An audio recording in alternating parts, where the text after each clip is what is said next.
KF-X 2021년 5월 롤아웃, 2022년 7월 초도 비행 실시. KF-X 초도기는 2021년 5월에 사천에 위치한 카이 공장에서 롤아웃 행사를 가질 예정이며 이듬 해인 2022년 7월에 초도 비행을 하게 된다. 최근 개발 진척 상황을 보면 이 같은 스케줄이 지연될 조짐 없이 개발이 비교적 순조롭게 진행되고 있다. 현재의 개발 상황이면 이러한 시간표를 맞추는데 큰 어려움은 없을 것이다. 개발 과정에서 잡음을 최소화하기 위해 개발에 참가하는 주체들 간의 이견과 입장 차이는 카이를 중심으로 최대한의 합의점을 도출하고 있다. 개발 주체들이 각자 담당하는 영역에서 발생하는 리스크를 각자 부담하는 것이 아니라 다같이 리스크 쉐링을 하는 것 또한 문제를 신속하게 해결하기 위한 노력의 일환으로 이루어지고 있다. 처음 KF-X의 기본 형상을 선택할 때에는 ADD가 탐색 개발 단계에서 세부적인 재원을 도출한 C103이 기본 형상이었다. 이후 매번 재설계가 이루어질 때마다 새로운 설계 형식명을 부여받았다. 따라서 KF-X의 설계를 초기에 탐색 개발 도출 재원 명칭인 C103은 오래된 과거이다. KF-X의 형상에는 세부 재원에서 적지 않은 변화가 있었으며 이 때문에 현재까지 도출된 KF-X의 형상 재원과 공력 특성 등은 과거의 C103의 차이가 있다. 모든 항공기 개발이 다 마찬가지이지만 KF-X의 형상 개발 또한 풍동 실험이 매우 중요하다. 해석과 피드백을 반복하여 기존의 형상을 수정하여 KF-X에 요구되는 성능 요소 중 중요한 요소인 추력 특성 또한 풍동 시험과 밀접한 관계가 있다. KF-X의 엔진은 F410-4G200이며 이 엔진의 최대 추력이라고 알려진 약 22,000파운드와 밀파워인 14,700파운드는 어디까지나 항공기에 탑재를 하지 않은 상태에서의 해면고도 최대 추력이다. 실제 항공기에 탑재하면 이보다 추력은 좀 더 낮아질 수밖에 없다. 탑재되는 항공기의 해면고도 최대 추력과 밀파워가 공기 흡입구 형상과 흡입구 내부 형상, 흡입구 제적 등에 따라 같은 엔진이라도 추력이 조금씩 다르다는 의미이다. 이것은 그나마 해면 고도 기준 최대 추력 차이며 항공기의 받음각, 속력, 하중 배수, 고도 등의 변화에 따른 추력 변화는 정말 탑재 항공기의 흡입구 특성은 물론이거니와 항공기의 전반적인 형상 특성에 따라서도 큰 차이가 있다. 같은 구지 선회를 같은 속력, 같은 고도에서 하더라도 필요로 하는 받음각이 다르고 흡입구 형상과 내부 형상도 항공기마다 다르기 때문이다. 이 때문에 KF-X의 경우에도 군이 요구하는 다양한 조건에서의 중량대 추력비와 잉여파워 등을 충족하기 위한 추력 특성을 확보하기 위해 F410-4G200 엔진의 특성과 맞물리는 KF-X의 흡입구 특성과 날개 공력 특성 등을 최적화하기 위한 설계 수정을 여러 단계에 걸쳐서 시행하였다. 이같이 단계별 수정을 거치면서 얻은 형상을 풍동 모델로 재현하여 풍동 실험을 함으로써 흡입구 내부의 유체 유동 특성을 측정하고 추적하여 추력 특성에 영향을 미치는 받음각과 속력, 대기밀도 변화에 따른 흡입량 변화와 측류 유입, 흡입구 내부의 충격파 특성, 충격파가 발생한 이후의 기류의 속력 등에 대한 측정 결과를 도출한다. 설계 과정에서 해석한 결과와 대조하여 검증하고 해석과 다른 부분이 확인되면 피드백하여 설계를 수정하는 작업을 한다.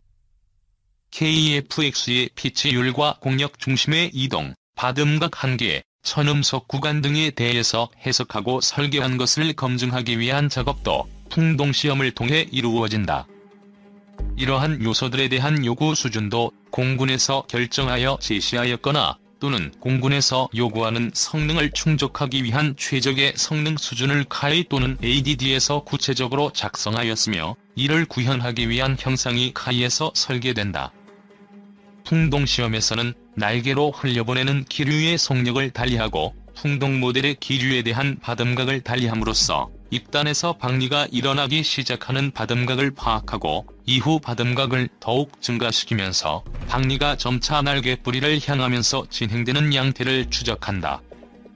동시에 박리가 일어나면서 날개 안쪽을 따라 흐르는 기류의 속력을 날개 앞전에서 후방까지 측정함으로써 받음각이 변화와 양력 변화에 따른 공력 중심의 이동을 추적한다. 이를 바탕으로 풍동시험을 하는 형상의 받음각과 하중 배수 등의 변화에 따른 피치율과 양력 모멘트 등을 파악하게 된다. KEFX 비행제 오로지 개발에 국한되지 않고 KEFX의 날개 구조 강도를 해석하고 설계할 때에도 필요한 것이다. KEFX의 비행제 오로직 설계 시에 이를 반영하여 구체적인 받음각 구간을 설정하고 하중 배수 한계를 받음각 구간마다 달리 설정하며 선회가 가능한 최대 속력 한계 등을 결정한다. 이외에도 에어포일의 두께와 형상을 설계하고 수정하는 과정 역시 KEFX 형상 재원이 단계적으로 변화하고 있는 요인이다. 그리고 랜딩 기어 수납 방식을 변경하는 것 역시 KEFX의 형상 재원이 초기의 C103과 많이 달라진 원인이다. 랜딩 기어 수납 방식 변화로 인하여 내부 연료 탱크 만재량의 변화가 생기면 행동 반경 등의 감소를 억제하기 위한 보완책으로 날개 면적을 좀 더 증가시키고 날개 폭을 조정함으로써 날개 면적과 AR을 조금씩 증가시키는 방향으로 재설계를 하기 때문이다. 항력이 증가하는 것 역시 다른 부분에서 항력을 감소시키기 위한 보완책을 찾아 설계에 반영하면서 형상 재원이 ADD에서 탐색 개발 시에 만들어진 것과 차이가 생기게 된 것이다. 풍동시험을 거쳐 다시 수정하는 과정을 단계적으로 거치면서 초기 개념 안의 형상 재원과 차이가 더욱 벌어지게 된 것이 현재까지 도출된 KEFX 형상 설계이며 이 역시 최종 설계가 완성될 때까지 몇 차례 더 수정을 거치면서 변하게 된다. 결국 KEFX의 형상은 기본적인 외형은 초기의 탐색 개발로 도출되었던 C103과 세부적인 재원이 다르고 그에 따른 공력 특성과 내부 공간 배치 등이 다르게 되었다. 현재의 KEFX 형상 명칭은 C107에서 C108로 가는 과정이며 최종 C109 2018년 5월 완성 예정. C103을 기반으로 시작된 KEFX의 설계는 대략 6개월에 한 번씩 수정된 형상을 도출하였으며 그때마다 형상 명칭이 새로 부여되었다. 현재 형상도 풍동 실험을 통해 생성된 결과를 설계해 피드백하여 수정을 하게 되면 C108로 다시 명칭이 변경될 예정이다. 내부 배치 설계까지 완료된 최종 설계가 C109이다. 따라서 현재의 형상이 최종 설계에 많이 근접했다는 것을 짐작할 수 있다. C109는 2018년 5월에 최종 도출될 예정이다. 즉, KEFX의 설계는 2018년에 완성된다는 것이다. KEFX를 개발하면서 다양한 난제에 직면을 하는 것이 당연하지만 그 중에서도 현재 가장 어려운 부분 중 하나는 KEFX의 날개 설계, 그 중에서도 KEFX의 에어포일을 만드는 것이다. KEFX의 날개는 낮은 피탐 성능과 낮은 항력 등을 위해 전반적으로 얇은 에어포일을 갖도록 설계되고 있다. 이 경우 높은 받음각에서 박리가 더욱 쉽게 일어날 수 있다는 점은 슬랫으로 해결한다고 하더라도 큰 양력을 얻기 어려워지는 어려움이 있다. 더욱이 KEFX의 날개는 AR과 테이퍼비가 작은 날개로 설계된다는 점을 감안하면 이는 문제가 아닐 수 없다. 이 같은 문제를 해결하면서 KEFX가 얇은 날개를 필요로 한다는 점을 동시에 충족 또는 절충하기 위해 최적의 특성을 갖는 날개를 설계하는 것이 중요하고 난이도가 높은 개발 과제다. 얇은 날개 내부의 공간 확보와 구성품 배치가 쉽지 않다는 것 역시 KEFX의 날개를 설계하는 작업의 난이도가 높은 이유 중 하나이다. 날개 앞전의 슬랫과 날개 후방의 플랩, 에일러론 등의 조종면을 작동하기 위한 액튜에이터와 배선, 연료 탱크와 연료도관 등이 날개에 들어가게 되는데 이들을 배치할 내부 공간을 얇은 날개 안에 확보할 수 있도록 날개 내부 설계를 하는 것이 쉽지 않다는 이야기다. 그리고 주날개만 국한되는 것이 아니라 수평미익과 수직미익 설계에도 공통적으로 적용된다. KEFX 블록 1/2/3의 실제 개념이 이미 알려진 것과 다르다. 지금까지 알려진 KEFX 블라크 1은 공대공 교전 능력과 기본적인 공대지 무장 일부만을 운영할 수 있으며 블라크 2를 거쳐 블라크 3에 이르러서야 에비오닉스 교체와 발전된 표면 처리 기법 적용, 레이더의 공대지 모드 추가 등의 성능 향상을 통해 완전한 작전 능력을 갖게 된다는 것이었다. 그러나 이는 실제와 다소 차이가 있다. 이미 블라크 1에서 KEFX가 갖추어야 할 것은 모두 갖춘다. KEFX의 AESA 레이더의 경우에도 블라크 1의 일부 모드가 미비된 것을 블라크 2와 블라크 3에서 추가로 모드를 통합하여 완성하는 것이 아니라 이미 블라크 1에서 통합하게 될 예정이다. 내부 무장베이도 블라크 1에 이미 마련되어 있거나 최소한 내부 무장베이가 들어갈 공간은 만들어 놓고 이후 해당 공간에 무장베이 구성 요소를 통합할 수 있도록 한다. 블라크 2는 KEFX 블라크 1의 발전형이 아니라 이미 블라크 1에서 모두 갖추어진 것을 검증하고 인증하는 단계이다. 이런 과정이 완료되면서 KEFX가 담당해야 하는 모든 임무를 수행할 수 있는 블라크 3가 양산되어 부대 편성되는 것이다. 현재 알려진 바에 따르면 KEFX는 예천 공군기지에서 최초 부대 편성될 예정이다. 타겟팅 포드의 경우에는 당초 블라크 3에서는 타겟팅 포드 구성 요소를 KEFX에 내장 통합하여 F-35의 EOTS와 유사하게 운용될 것이라는 전망도 있었다. 그러나 KEFX의 내장형 EOIR 타겟팅 체계를 통합할 계획은 없다. 어차피 타겟팅 포드는 임무에 따라서 선별적으로 컨피겨레이션에 포함되는 장비이기 때문에 굳이 내장형 체계를 개발하여 통합할 필요가 없다. ICS, 즉 EA 체계의 경우에는 알려진 것처럼 이미 운영하고 있는 외장형 EA 장비인 ALQ200K의 LRU들을 내장 모듈로 KEFX에 통합할 계획이다. 수출은 가격 대비 성능이 중요하다.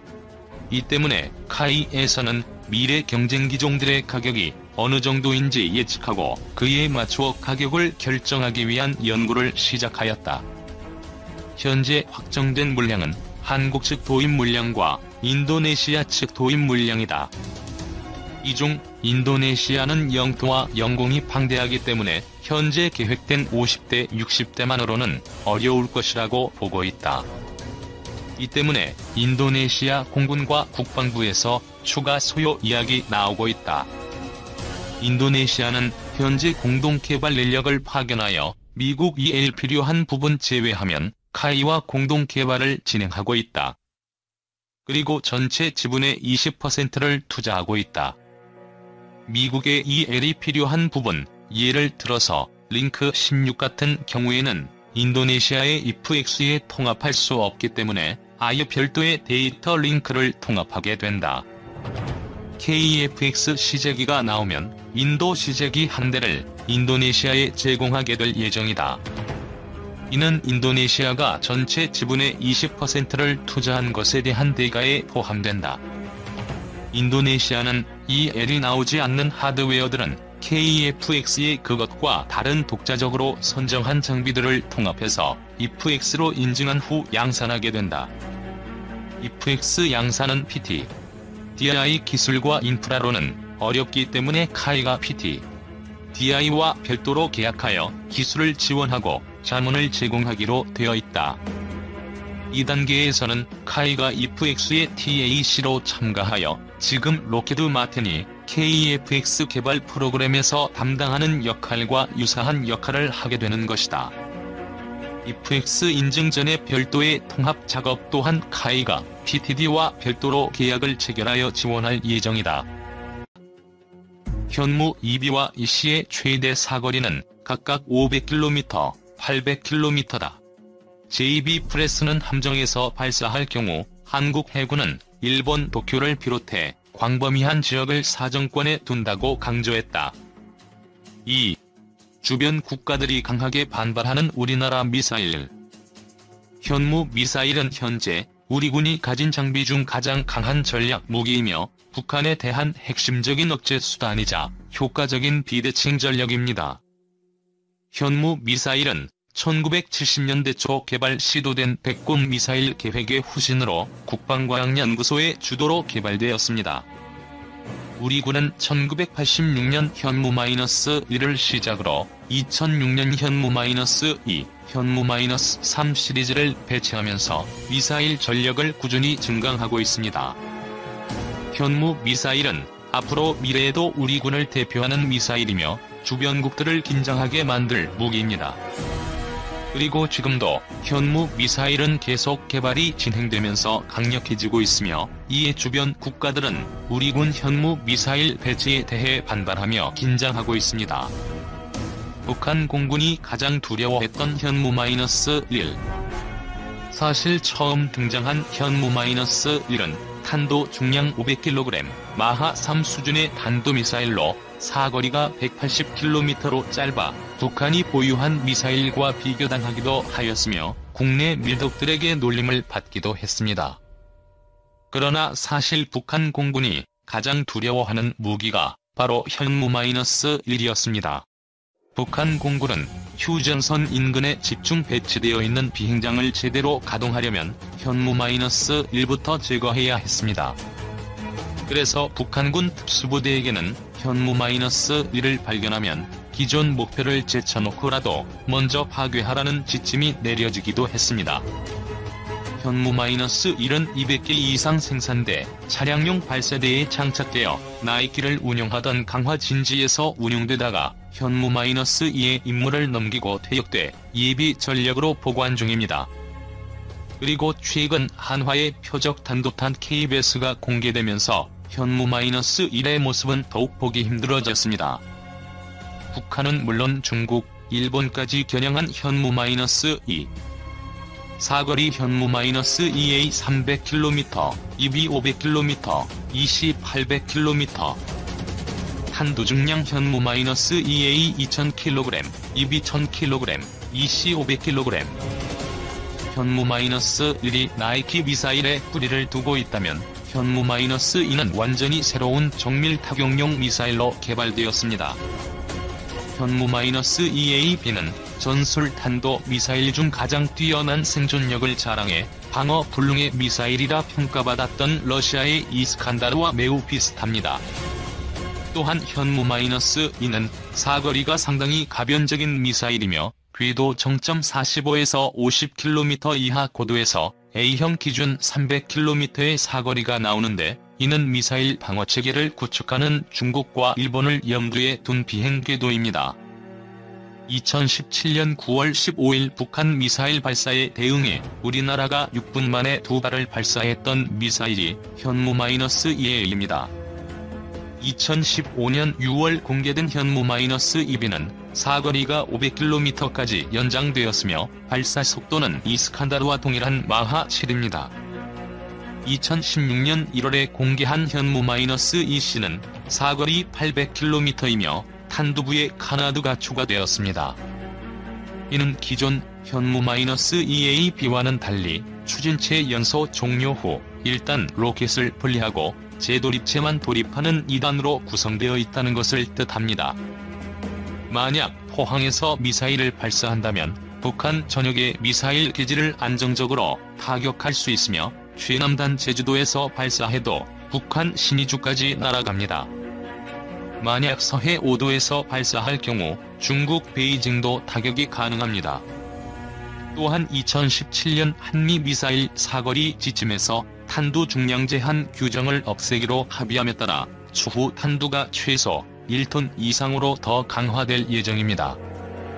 그리고 2021년에는 실전 배치가 3000톤급 일본 잠수함의 6개 수직 발사관에서 발사할 수 있는 잠수함 발사 탄도미사일에 현무-2B가 거론되고 있습니다. 중국이 사드보다 심하게 반발하는 현무-3.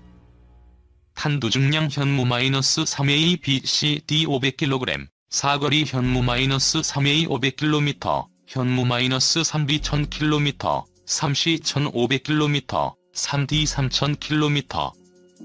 육군 미사일 사령부와 해군의 제7기동전단, 잠수함사령부에서 운용 중인 순항미사일입니다.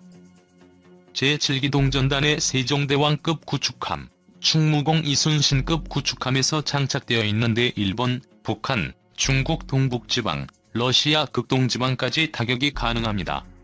특히 한반도 어디에서든지 베이징은 언제든 타격이 가능합니다. 북한은 우리나라의 현무-3 미사일을 특수부대로 무력화시키겠다고 주장하며 특수부대를 훈련시키는 영상을 공개하기도 하였습니다. 현무-23 모두 북한의 군시설을 무력화하기 위한 주요 무기지만 서로 다른 특성을 가지고 있습니다. 현무-3은 제트 엔진을 통해 음속 이하의 속도를 유지하며 저고도로 비행하기에 포착이 어렵고 정확도도 높습니다. 다만 비행 속도는 로켓 엔진을 사용하여 음속 이상으로 비행하는 현무이보다 많이 느립니다. 많은 분들이 미국의 토마호크와 많이 비교하지만 사실 기술적으로는 러시아산 클럽 미사일에 더 가깝습니다. 우리 군은 현무-2C를 포함한 탄도미사일과 순항미사일 등 1000기 이상 확보할 예정입니다. 사실상 전술 핵무기급 무기 현무-4 엔진 2단 고체 연료 속력 마하 8 사거리 800km 탄두 중량 1톤. 우리 군은 작년 문재인 대통령 지시하에 추진되었던 미국과의 미사일 지침 개정을 통해 탄두 중량을 2톤 이상으로 늘린 현무-4를 개발할 계획이라고 밝혔습니다. 대전 초 북한 정권 지도부에 대한 강력한 응징을 위한 고위력 탄도미사일입니다. 탄두 중량 1톤인 현무-4 미사일이 개발되면 미사일이 마하 10가량의 속도로 지상에 낙하하기 때문에 이를 감안하면 항공기에서 투하하는 GBU-28이나 GBU-17보다 2에서 3배의 파괴력과 지하 관통력을 가지게 됩니다. 이는 사실상 전술 핵무기급의 전략무기를 보유하게 되는 것입니다. 현재 중국이 우리나라를 조준하고 있는 대표적인 핵미사일은 14톤 DF-21 MRBM, 18톤 DF-26 IRBM입니다. 현무-4는 중국의 DF-26 IRBM과 무게가 비슷할 것으로 예상됩니다.